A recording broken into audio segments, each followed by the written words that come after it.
Thank you for joining us. Before we kickstart the discussion, we would like to thank our cloud communication partner, Root Mobile, session partner, IAB Tech Lab in partnership with Pubmatic, gold partner, LogicServe Digital, session partner, Agre, bronze partner, Bobble AI, knowledge partner, Kantar. We're now moving on to our next keynote session, that is from big data to big ops, the new foundation of marketing and customer experience. So I'd like to introduce you to the moderator for this session. She's a very well-known influencer on MarTech, Deepali Naair, Chief Marketing Officer for IBM India and South Asia. Over to you, Deepali. Thank you, Neha. You did say MarTech influencer. I'm just an influencer. Who I have with me today is the MarTech guru, who I consider to be the MarTech guru. We have with us Scott Brinker. Let me just do a formal intro for him. He's been analyzing marketing technology and its impact on marketing organizations more than a decade as the editor of the chiefmartech.com blog. That's a blog that I recommend in so many of my sessions for people to read. So this is a bit of a fangirl moment for me, okay, to have him here. He serves as the VP platform ecosystem at HubSpot, helping to grow a community of technology partners. And he has authored the best-selling book, one of the best. If you guys haven't read it, please grab it today, Hacking Marketing. This is about adapting software management practices such as agile methodologies to marketing teams. He holds a degree in computer science from Columbia University and Harvard University, and he has an MBA from MIT. I also want to share with you, this is 7 a.m. in Boston roughly, and I am just so indebted to him for agreeing to come and do this for us. I gathered the other day that he speaks at about 12 sessions in a month, so I'm really glad that he agreed to spend time with us. I've never met Scott, but I'm really looking forward to meeting with him. Over the last 12 months, I've interacted with him on email and on Twitter, and he's just such a humble, and I want to use the word sweet. Scott, please pardon me for that. He's such a sweet person. I am really looking forward to listening to him today. So Scott, over to you. Awesome. Well, thank you so much for that very kind introduction. And hello, everyone. It is great to be here with you. I'm going to go ahead and share a couple slides to walk us through this narrative about the journey from big data to big ops. So there's no way I can do a better intro than I was just given. So thank you very much.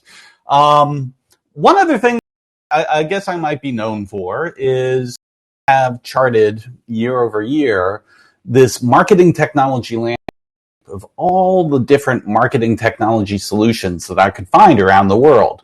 You know, it's become quite a challenge for us normal human beings to be able to even decode this. But it really is representative of this incredible explosion of innovation that happened in marketing software. When I did the first version of that landscape in 2011, there were around 150 global solutions available. Last year, we found 8,000, and it's only been growing since then. I mean, over 1 decade, we're talking about 5,233% growth. This is just incredible. But what's even more amazing is this is literally just the tip of the iceberg. That the analyst firm IDC has estimated that over 500 million digital apps and services will be deployed in the cloud by 2023. So these marketing technology products, while there are many of them, they're just a piece of that universe. In fact, actually, all of the commercial packaged apps are just the tip of the iceberg collectively. You know, that many of these things that are being created are custom apps for individual companies. Now, this is not our story for today, but this is a catalyst for our story. That we're moving in an age from big data, where for the past decade or so, we've been trying to get our arms around the scale and complexity of data collected, stored, and analyzed. This new age of big ops, where it's about the scale and complexity of all the apps and agents and algorithms and automations that are interacting on top of that data. One way to visualize this is if big data was about the great data lake and you needed a professional guide to hike up to it and peer into its depths for wisdom. Big ops is still this huge body of water, but it's more like an interactive water park. Everybody is in the pool making waves. And this presents some really interesting new challenges for us, because it's not just the amount of data that we're dealing with that continues to grow at an exponential rate. It's that the interactions each of us is having with data is growing even faster. And so one of the effects of this has been an explosion of ops-related roles inside companies. So in marketing, we've certainly seen the growth of marketing ops. And depending on your company, there might have been a specialist group for ad ops or content ops, often connected to web ops, for multinational companies, localization ops. Of course, we have our friends in sales ops and partner ops for channel and customer success and customer service ops. And there's always been IT ops, increasingly now business ops, people ops, finance ops, legal ops, data ops, an entire discipline really being developed around how we manage this explosion of all the data inside our organizations. Specializations in analytics and machine learning. Of course, there's the whole field of DevOps, product ops, design ops, security ops, growth ops, now even revenue ops, Rev-Ops, which is connecting many of these different ops functions together on the business. So there's a lot there. In the next 12, 15 minutes, I just want to briefly touch on DevOps, Data Ops, and Rev-Ops as patterns we see for how marketing is evolving. Now, starting with DevOps, if you're not directly in software, maybe you've even seen this meme of, hey, it worked fine in dev. It's an ops problem now. Funny, but not funny. For many years, developers would create the software, and then when it was getting deployed, it would be a separate team that was responsible for actually running it, initially in data centers and then first, on the cloud. But this created all sorts of problems. The handoffs here often slowed down the velocity of software. When there were problems on one side or the other, it was very easy for the blame to be pointed. And so as part of the agile development movement, there's a realization that a lot of these ops responsibilities needed to be integrated into development itself. Almost shifting left all these ops responsibilities into the hands of development teams. Now you might be asking, okay, what does this have to do with marketing? Well, if you think about websites and web apps and mobile apps and product-led growth for digital businesses and even custom developed MarTech in our own stacks, all these things are software. Marketing has a tremendous amount of software that is increasingly responsible for. But there are also themes about DevOps that are relevant not just to the software portion of marketing, but to the entire experience of marketing. And probably the most obvious is, this embracing of agile culture. DevOps really emerged out of agile software development because it was a way to make sure that development teams could iterate and have greater responsibility over the product they were delivering. And we've certainly taken a lot of this into the marketing world. A recent study by the folks at Agile Sherpas found that over half of marketing departments, have at least adopted some parts of an agile marketing approach. So we see that sort of DevOps agile culture filtering its way through marketing. Another aspect of DevOps that we see filtering into marketing is this concept of shifting left. So shifting left, taking responsibilities that used to be further downstream and putting them further upstream in the hands of the people who originally were needing to create things. And one of the ways we see this in marketing is around this explosion of all these no-code capabilities built for marketers, for automation, for augmentation, for integration. There's now so much that frontline marketers and marketing teams can do that has shifted left into their responsibilities. There's a great article by David Peterson, Why No-Code Operations Will Be the Next Big Job in Tech. And I love this one sentence he has. When the person who feels the pain is also empowered to build the solution, the result is magical and utterly unique. These no-code tools are empowering frontline marketers to be able to solve the challenges and come up with creative ways to engage with customers.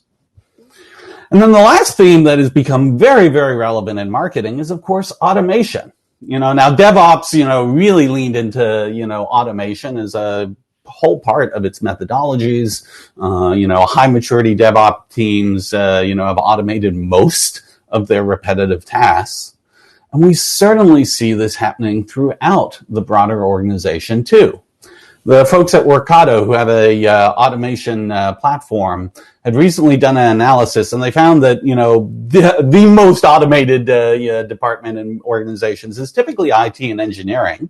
39.8% of the automations they had analyzed were in those departments.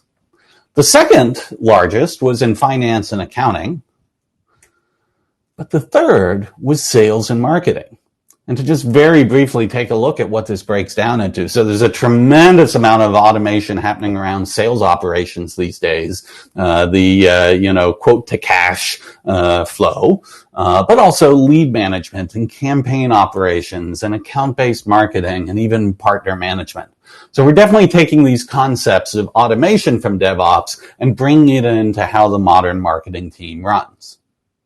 Now for data ops, well, we have a lot of water metaphors for data, right? There's the data lake and the data stream and the data cloud. And when things go very badly, people talk about the data swamp. But I want to give you one other water metaphor, which is it's almost like a water cycle, such as we see in ecosystems of how water flows. We actually see this in data inside most organizations. Now, this is a highly stylized diagram here, but this flow where our frontline apps and operations are generating all of this data, event streaming data, external data from partners that we're then pulling in, to this foundational data warehouse or data lake system. And we have all sorts of wonderful capabilities now for data transformation and modeling and observability and the metadata management, of that data. But then that data feeds back out into whether it's data science teams or machine learning or business intelligence platforms, and increasingly then being reloaded back into these frontline applications for how we engage with customers. And I included just a very sample of, some of the companies that provide these different capabilities, just to give you a sense how much of a thriving ecosystem this is. And that is really just a sample. This is a graph someone else had put together, showing that, you thought the MarTech landscape was large. The data and AI landscape is also growing at an absolutely astounding rate. Now, two ideas from data ops that I want to really, emphasize how they're coming into how we think about marketing and MarTech. So one is this concept of aggregation, and in particular, aggregation over consolidation. Now you might ask, well, what's the difference? Consolidation is about reducing a large set of things to a fewer number of things, or just one. Aggregation is more about taking that large set of things and making them easier to consume or access through a single source. But you still have a large number of things. And there's a few examples here, to really make this clear, right? Like social media platforms are very consolidated, but the number of social media creators is enormous. They are being aggregated through those platforms. Same thing with smartphone platforms like iOS and Android, and the millions of apps that are developed for them. Even with data warehouse platforms like Snowflake or Amazon or Google or Databricks, they're aggregating across very often hundreds of data sources within an organization. Even with CRM platforms, such as with HubSpot and Salesforce and Dynamics, aggregating capabilities from all these different MarTech and sales tech apps in the ecosystem. And it's actually that these consolidations of the platforms are very often being driven by this aggregation of some set of content or services or audiences on the other side. And this is really fascinating in the MarTech stack, because we're seeing the integration of these tools ultimately be about aggregation within the modern business stack, whether we're aggregating data or process or experience, be that customer experience or employee experience, and aggregating our governance and control.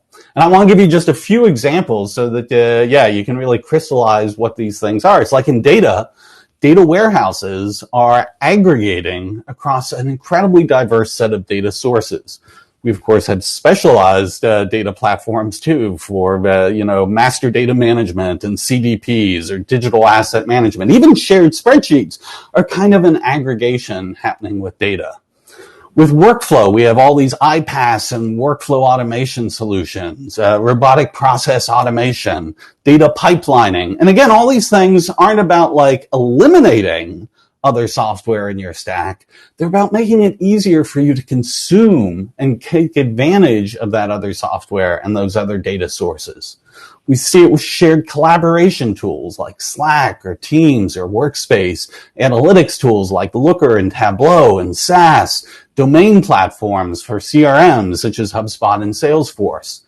And even at the governance layer, there's this whole category now of SaaS management tools and privacy and data governance platforms and identity access management solutions, all focused on making it easier to aggregate these solutions across an increasingly heterogeneous business and MarTech stack. And to take an idea from Nassim Nicholas Taleb, the author of Anti-Fragile, we kind of came from a world where tech stacks were fragile, where they did break when new apps for data were added. But increasingly, this aggregation paradigm is making our tech stacks anti-fragile, where in a very real sense, they start to gain value from new apps and data being added into the mix. And this really allows our organization to become much more agile in how we deploy and leverage technology. And all this aggregation is really important because the other theme from data ops is marketing is not in a silo. Marketing increasingly has to reintegrate its technology and data with the rest of the business organization. A recent study by the CMO Council found that most C-suite thought that marketing was actually falling behind in technology. And I think part of that is because of this isolation of a MarTech stack that was great for, the past 5 or 10 years when marketing needed to move faster than the rest of the organization was ready in many cases. But now we really need to be able to connect all these pieces together. Brooke Forbes of Fidelity Investments said so eloquently, you can't talk MarTech without talking data integration across the company. All right, and then the last thing I just want to touch on here is this movement of Rev-Ops, revenue ops, connecting marketing and sales and customer service together. Because just like within DevOps, we've had cases over the years where, marketing might say we generated a lead, it's a sales problem now. Sales might say, well, we closed the deal, it's a customer service problem now. And that just doesn't work. It was almost like the parable of the blind man and the elephant, each feeling like a different piece of the elephant and thinking it was a very different animal. It's almost like we've had that with, the blind departments and a customer, that we've had misaligned systems and data and processes across marketing, sales, and customer services that in our fast-paced digital world have increasingly shown the cracks to our customers as they fall between them.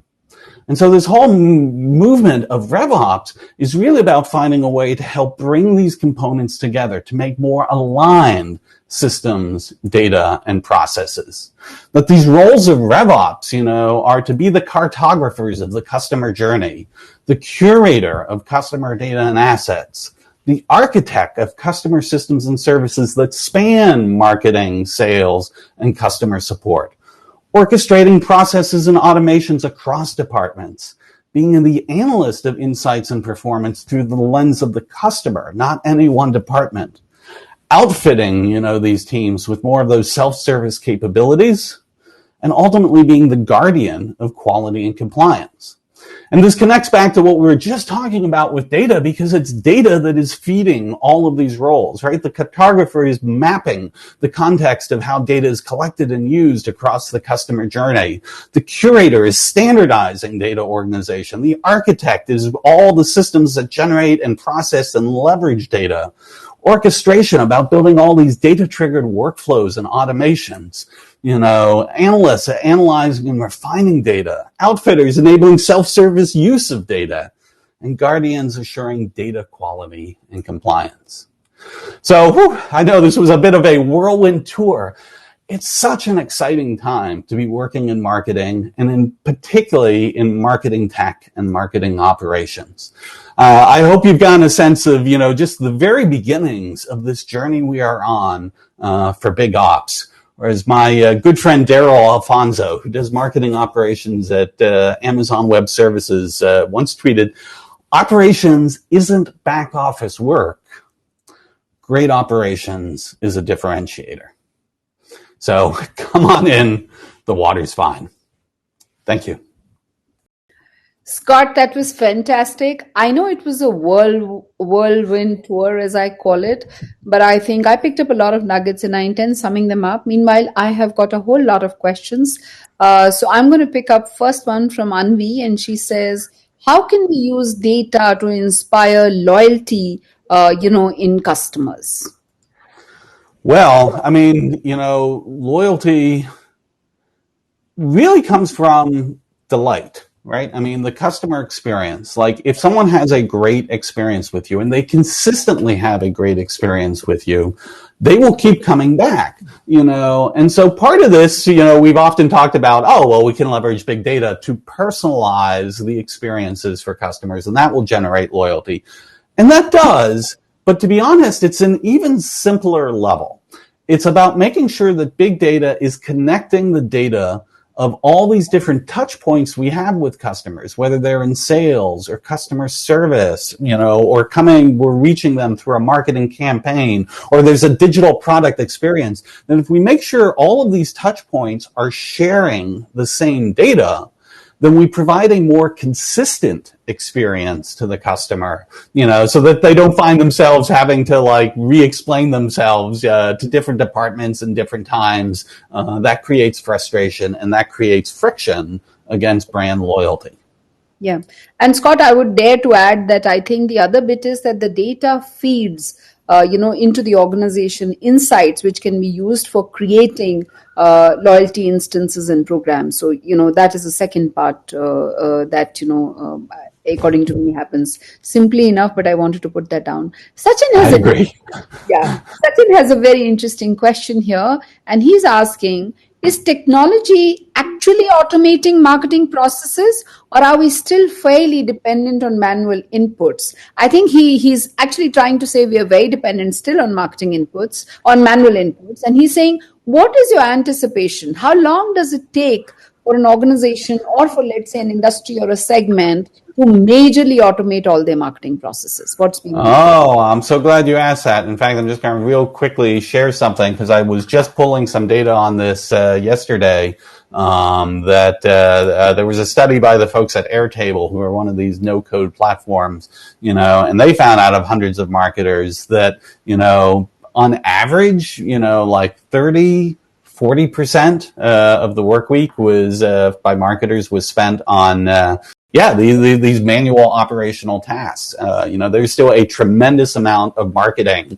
that is very manual at the moment, but in many ways this is why it's such an exciting time, because the tool set is finally getting to a place where you don't have to necessarily be an IT expert to put some automation in place. You can be a frontline marketer working on a campaign, and these no-code tools are now making it more accessible for you to be able to automate some of the tasks that you just find yourself running into again and again. It's a very democratizing capability.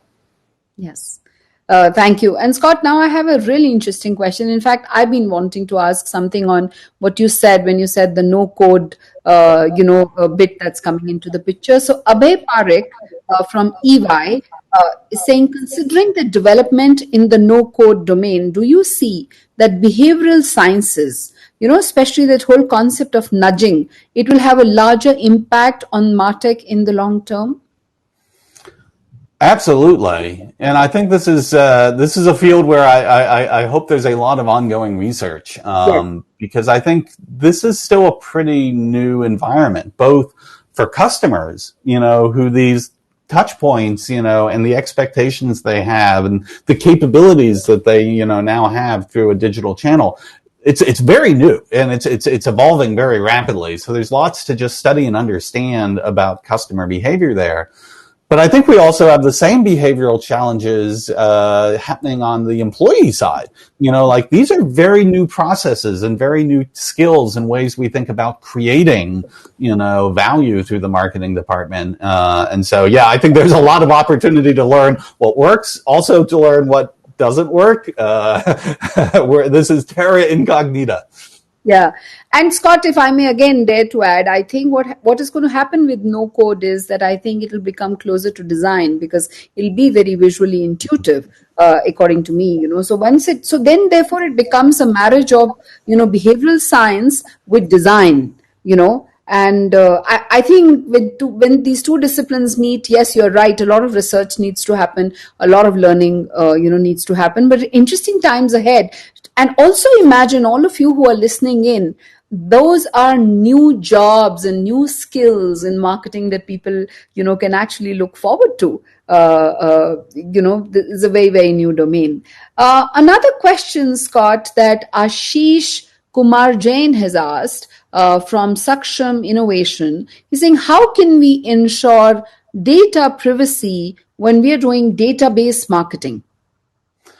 Yeah, well, this is actually one of the advantages of getting the data connected through a good data ops ecosystem, is because part of the challenge is when we were collecting data and the data was in different silos, we would often be collecting the data from multiple times in multiple different systems from the customer. And then if the customer had some sort of change in their preference, of how they wanted to contact us or whether or not they wanted to remain, within our, active within our data systems, it was actually very difficult to even make sure that we could respect the wishes of the customer. And I think once you start to get that whole data ops ecosystem really fully connected, then we're in a much better position to be compliant with the regulations we have to. But even more importantly, just being able to be consistent in serving that customer, including consistent in respecting their wishes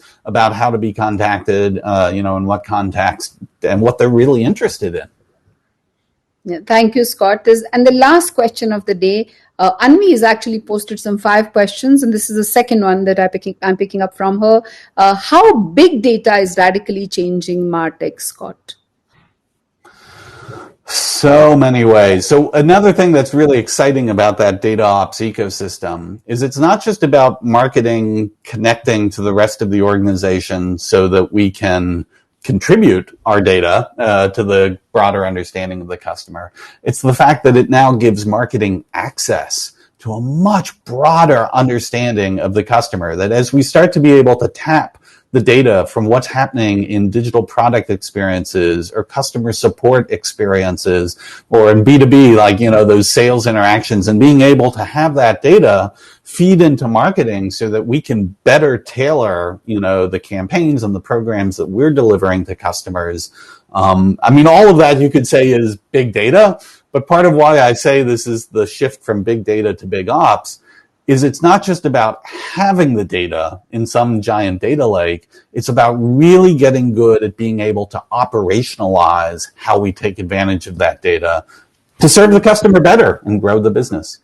Absolutely. At IBM, the work that we're doing and, when we speak about the data, there again, we say that it's not about, just having the data. It's about having a data governance policy in how you will share that data with your employees to empower them to take decisions based on data, and how you will share it with your ecosystem partners, because that part will become very important. So Scott very, very rightfully said. Scott, I'm going to wrap up now, and I want to say this, that, whenever I'm going for a keynote session and, when I'm reading stuff that you write about, I always look at what did I learn new today.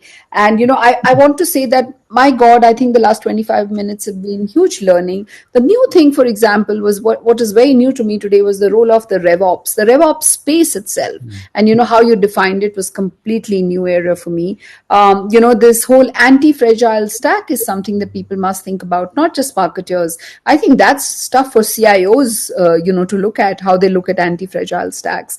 And the whole discussion and debate, I hope you write more, and I look forward to reading more on the no code design bit. I think that's a completely new era for me. And I think the message for everyone, and Scott said it, that in the survey that he was sharing with us, that people feel and see sweet, and perhaps the CEOs feel that marketing has not moved fast enough when it comes to adoption of martech. And I think that's a message that we all need to carry back, Scott. So thank you very, very much doing this for us. I look forward to keep on reading on martech.com. Awesome. Thank you so much for having me. Have a great rest of your day. Yeah, thank you. Neha, would you take this over, please? Absolutely. Yeah. Thank you so much, Deepali ma'am. Thank you so much, Scott. It was an amazing session, very insightful. I think questions just speaks for itself that, there were so many questions. I think a few we couldn't answer because of the lack of time, but I'm sure we'll be able to in the coming times. Thank you so much, everyone, for joining us for such a great session, and to all the partners who attendees. Please stay tuned for the next sessions. We have a lot ahead. Thank you so much once again. And you can reach out to both Scott and me on Twitter, and we can continue this conversation further. His handle is Chief Martech, and my handle is Deepali Naair. So please find us there, and we can continue the conversation there. Thank you. Great. Thank you so much once again. Bye-bye. Bye.